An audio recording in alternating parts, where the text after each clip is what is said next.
जैसा कि हमने डिसाइड किया था कि फैक्टर एनालिसिस को एक बार और डिस्कस करेंगे।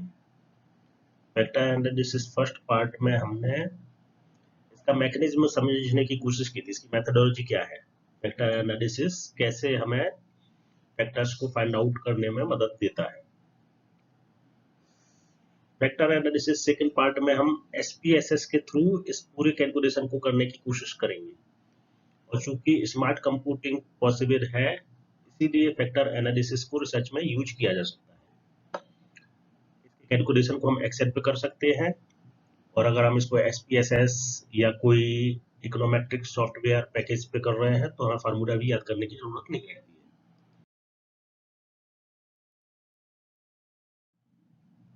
तो सबसे पहले फैक्टर एनालिसिस के यूज क्या है। तो पहला यूज इसका है scale construction. Factor analysis could be used to develop concise multiple item scales for measuring various construct।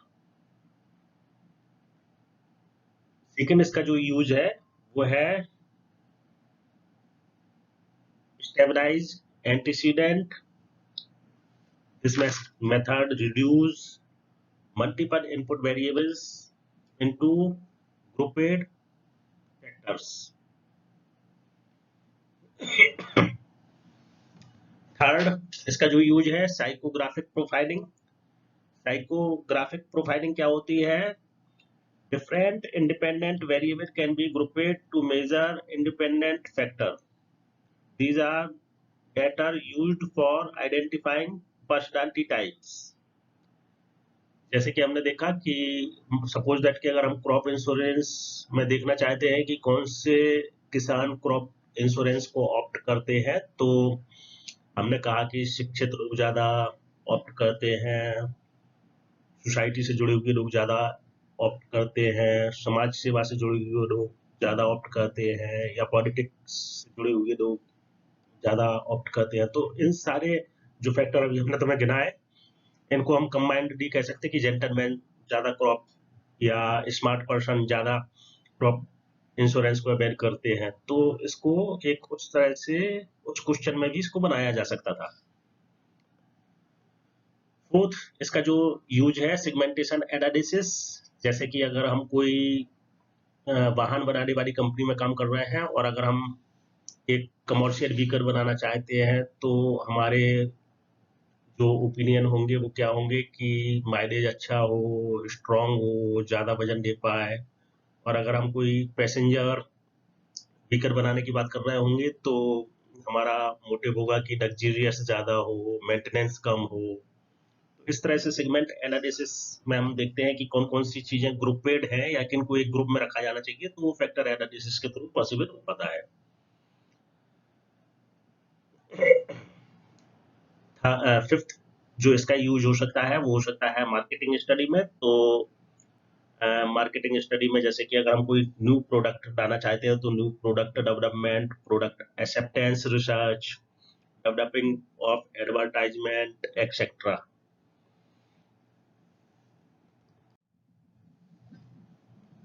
अब इसके बाद जो नेक्स्ट क्वेश्चन आता है वो है कि हम फैक्टर एनालिसिस को कब यूज कर सकते हैं। हमने जो क्वेश्चनियर फिलअप कराई या जो डेटा हमने फाइंड किया उसको हम कब फैक्टर एनालिसिस के थ्रू एनालाइज कर सकते हैं। तो इसके लिए फर्स्ट कंडीशन है कि डेटा विल बी मैट्रिक्स, चाहे भले ही वो इंटरवल हो या रेशियो हो, लेकिन मैट्रिक्स होना जरूरी है। रेक्टेंगुलर अरे ऑफ डेटाज, उसको एक मैट्रिक्स कहते हैं जिसका कि कॉलम और रो, फर्स्ट रो में अगर 5 एलिमेंट है तो सेकंड रो में भी 5 एलिमेंट है। इस तरह का अगर हमारे पास डेटा है तो उसको हम मैट्रिक्स डेटा कहते हैं। सेकंड जो कंपनसेशन है फैक्टर एनालिसिस के लिए वो है कि आल रेस्पोंडेंट शुड बी स्टैंडर्डाइज्ड, यानी कि उनका स्केल एक जैसा होना चाहिए। और अगर किसी केस में स्केल ऐसा नहीं है तो हमारे पास इसको एकसा करने के लिए ऑप्शन होता है, उसके लिए एक फार्मूला है। जैसे कि अगर कोई एक वैल्यू स्टैंडर्डाइज नहीं है यानी कि उसमें जो इसका स्केल है वो डिफरेंट है, तो हम उसको स्टैंडर्डाइज करने के लिए फार्मूला यूज करते हैं standardize score of ith respondent is equals to actual score of ith respondent minus mean of r respondent divided by standard deviation of r respondent। और इस तरह से हम उसको उस एक जो आंसर को जो कि सेम स्केल पे नहीं था उसको भी सेम स्केल पे कर देते थे। लेकिन अगर बहुत सारे ऐसे आइटम्स हैं जो कि अलग अलग स्केल पे है तब फैक्टर एनालिसिस पॉसिबल नहीं हो पाएगा। थर्ड जो फैक्टर एनालिसिस का कंपनसेशन है कि हमारे पास जितने वेरिएबल्स हैं उससे कम से कम 4-5 गुने हमारे पास डेटा अवेलेबल हो, रिस्पोंडेंट हमारे पास अवेलेबल हो, तब हम फैक्टर एनालिसिस के थ्रू एनालाइज कर पाएंगे। फोर्थ जो कंडीशन है वो है variable should be highly correlated, यानी कि उनमें से कुछ वेरिएबल्स अगर आपस में कोरिलेटेड है बल्कि हाईली कोरिलेटेड है तभी हम फैक्टर एनालिसिस को अप्लाई कर पाएंगे। इस केस में जो हमारे पास मैट्रिक्स मिलता है वो आइडेंटिटी मैट्रिक्स होता है, यानी कि जो orthogonal element 1 and other elements 0। तो इससे क्या फायदा होता है कि जब कोई एक ग्रुप के डेटा हाईली कोरिलेटेड होते हैं तो उनको हम एक फैक्टर मान लेते हैं, दूसरे जो ग्रुप में जो हाईली कोरिलेटेड होते हैं उसको हम दूसरा फैक्टर मान लेते हैं। इस तरह से हमारे पास जो 7-8 अगर हमारे पास वेरिएबल्स है तो उनको हम 1-2 में कन्वर्ट कर पाते हैं। तो इसके लिए फिर हम एक हाइपोथेसिस हमें बनानी होती है जिसमें जो जीरो हाइपोथेसिस शून्य परिकल्पना है वो है कोरिलेशन मैट्रिक्स इज इनसिग्निफिकेंट। और इसको देखने के लिए correlation matrix is an identity matrix where diagonal elements are 1 and off diagonal elements are 0। और जो इसके अपोजिट हाइपोथेसिस है वो कोरिलेशन मैट्रिक्स इज सिग्निफिकेंट। अब इसको चेक करने के लिए हम लोग चाई स्क्वायर टेस्ट को यूज करते हैं, और एक्चुअली इस टेस्ट को परफेक्टली चाई स्क्वायर टेस्ट नहीं कह सकते। ये टेस्ट जो होता है वो बार्टलेट टेस्ट ऑफ स्पेयरसिटी होता है, और वो एक काइंड ऑफ चाई स्क्वायर टेस्ट है जिसमें कि डिग्री ऑफ फ्रीडम को डिनोट किया जाता है k इंटू के -1/2, जहाँ पे k क्या है ऑब्जर्वेशंस या वेरिएबल्स है ना। तो वेरिएबल्स जो है वो है, अगर सपोज दैट किसी केस में 4 वेरिएबल्स है तो 4 - 1 is equal to 3, 3 into 4 12, 12 divided by 2 6, तो डिग्री ऑफ फ्रीडम यहाँ पे 6 हो जाएगी। और फिफ्थ जो एजम्पशन है फैक्टर एनालिसिस के लिए वो है काइसर-मायर और किन KMO value should be greater than 0.1 होना चाहिए माने। और वैसे केएमओ वैल्यू होती है क्या, केएमओ वैल्यू होती है 0 से 1 है ना, लेकिन इसको अगर हम फैक्टर एनालिसिस टेस्ट करना चाहते हैं तो इसको एटलीस्ट 0.52 होना चाहिए। काइसर-मायर और किन केएमओ statistics which takes a value between 0 and 1. For the application of factor analysis, the value of KMO statistics should be greater than 0.1. The KMO statistics compares the magnitude of observed correlation coefficient with the magnitude of partial correlation coefficient. अगर कोई KMO value छोटी है तो इससे क्या फर्क पड़ जाता है, इससे ये फर्क पड़ जाता है कि small value of KMO shows that correlation between variables cannot be explained by other variables.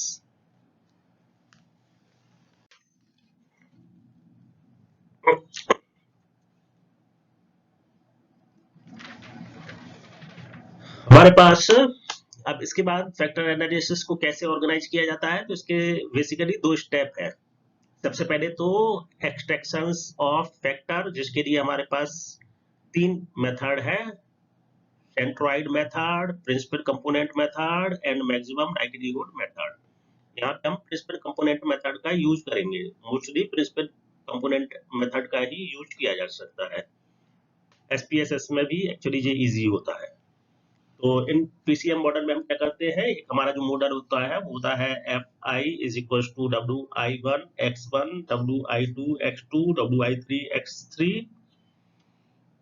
इसमें xi क्या है, इसमें xi जो है ith वेरिएबल, और इसमें fi क्या है, एस्टिमेशन ऑफ ith फैक्टर, और इसमें wi क्या है, वेट और factor score coefficient factor score coefficient of ith factor, और k क्या है? k है नंबर ऑफ वेरिएबल्स, जैसा कि हमने पहले भी बताया।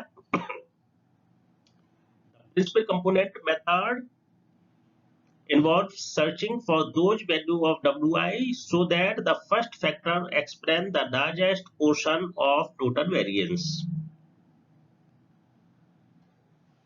अब इसके बाद हम क्या करते हैं? सेकंड लार्ज कंपोनेंट की सर्च करते हैं, और सेकंड प्रिंसिपल फैक्टर, और इसको सेकंड जो प्रिंसिपल फैक्टर है इसको सर्च करने के लिए हमारा कंपनसेशन क्या होना चाहिए? Second principal factor has to be strictly independent of the first principal factor.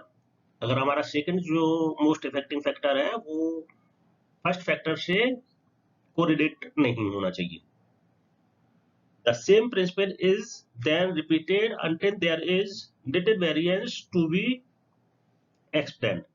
Theory may be used to specify how many factors should be extracted, or it may be based on the criterion of the Kaiser-Gottman method. इसको हम next slide में देखते हैं। Kaiser-Gottman method क्या है? Kaiser-Gottman method से हमें पता चलता है कि किसी डेटा सेट में से हम कितने डेटा को, किन वेरिएबल्स को इंपॉर्टेंट मान सकते हैं। 7 में से 2 चुनना चाहिए, 3 चुनना चाहिए, 4 चुनना चाहिए। काइसर-गॉटमैन मेथड से हमें पता चलता है। तो इसमें आइजन वैल्यू ग्रेटर देन 1 जिन फैक्टर्स की होती है उन सबको हम कंसीडर करते हैं एज अ इफेक्टिव फैक्टर। इसके बाद आइजन वैल्यू के लिए हमें जानना जरूरी है कि फैक्टर स्कोर क्या होता है। Factor score can be used in regression and discriminant analysis as independent variable. इसको हम अगर जरूरी हुआ तो थोड़ा सा और डिस्कस कर लेंगे। उसके बाद नेक्स्ट चीज आती है फैक्टर लोडिंग। तो इसको दे रखा है हमने, is the correlation coefficient of the extracted factor score with the variables. अब उसके बाद जो फैक्टर एनालिसिस का सेकंड स्टेप है वो है रोटेशन ऑफ फैक्टर। इसकी स्लाइड कहीं मिस हो गई है।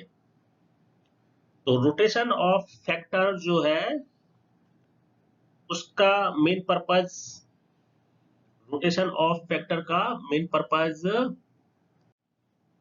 वो है कि फर्स्ट स्टेप में हमें जो फाइंड आउट हुआ था उसको इंटरप्रेटेट करना। तो इसके लिए हमारे पास 3 मेथड होते हैं, orthogonal rotation, varimax rotation and oblique rotation.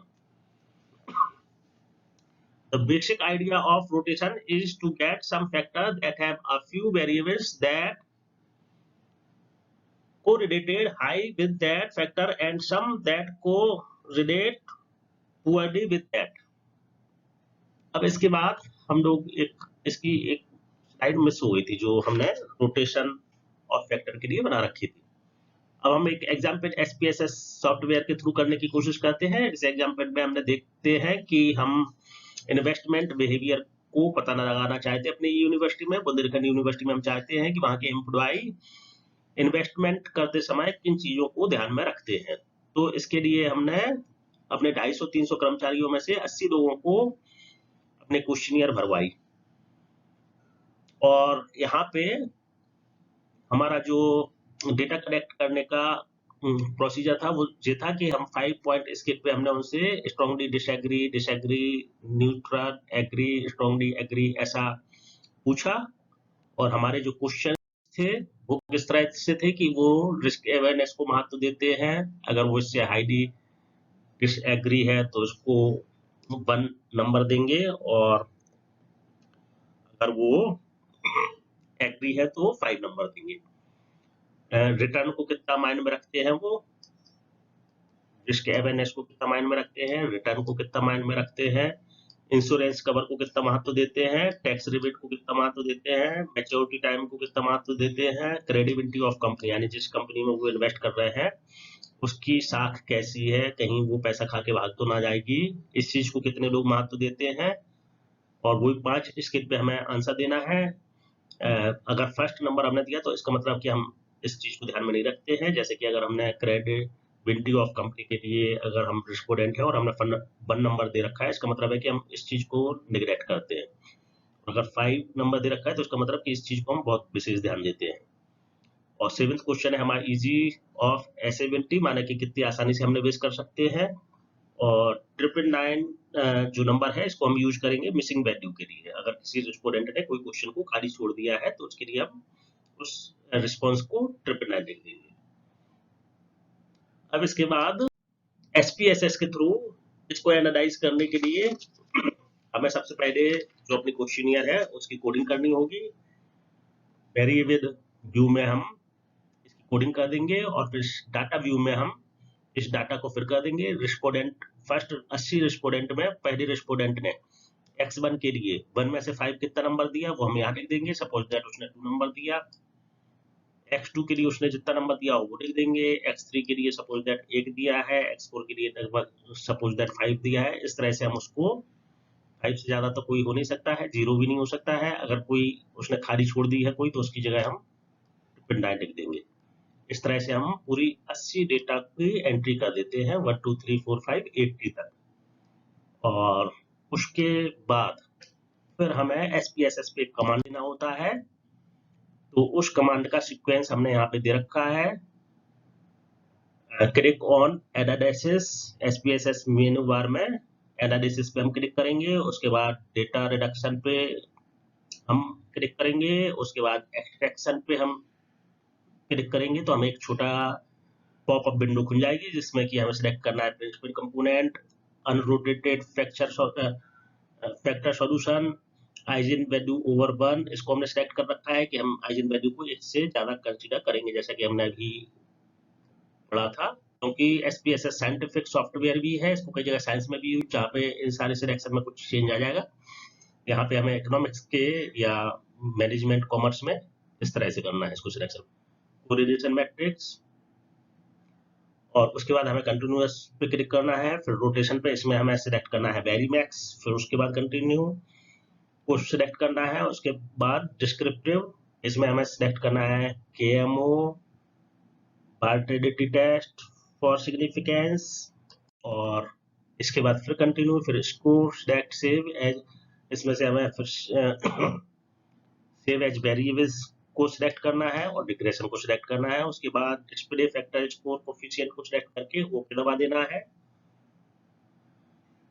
और इसके बाद हमें जो SPSS सॉफ्टवेयर के थ्रू इन सारी चीजों की फाइंडिंग जो है वो कई टेबल्स के में बनी हुई ऐसे एक आ जाएगी, जिसको हम कॉपी पेस्ट अपने पेपर पे, रिसर्च पेपर पे या अपने क्वेश्चन के आंसर में इसको कॉपी पेस्ट कर सकते हैं। फिर उसको एनालाइज करना है। ये सारा काम अपना होमवर्क के लिए है। इसको आप एनालाइज करो, फैक्टर एनालिसिस को। और अगर इसमें कोई क्वेश्चन होता है तो कमेंट बॉक्स में हम लोग लिखें, गूगल क्लासरूम पे भेजें।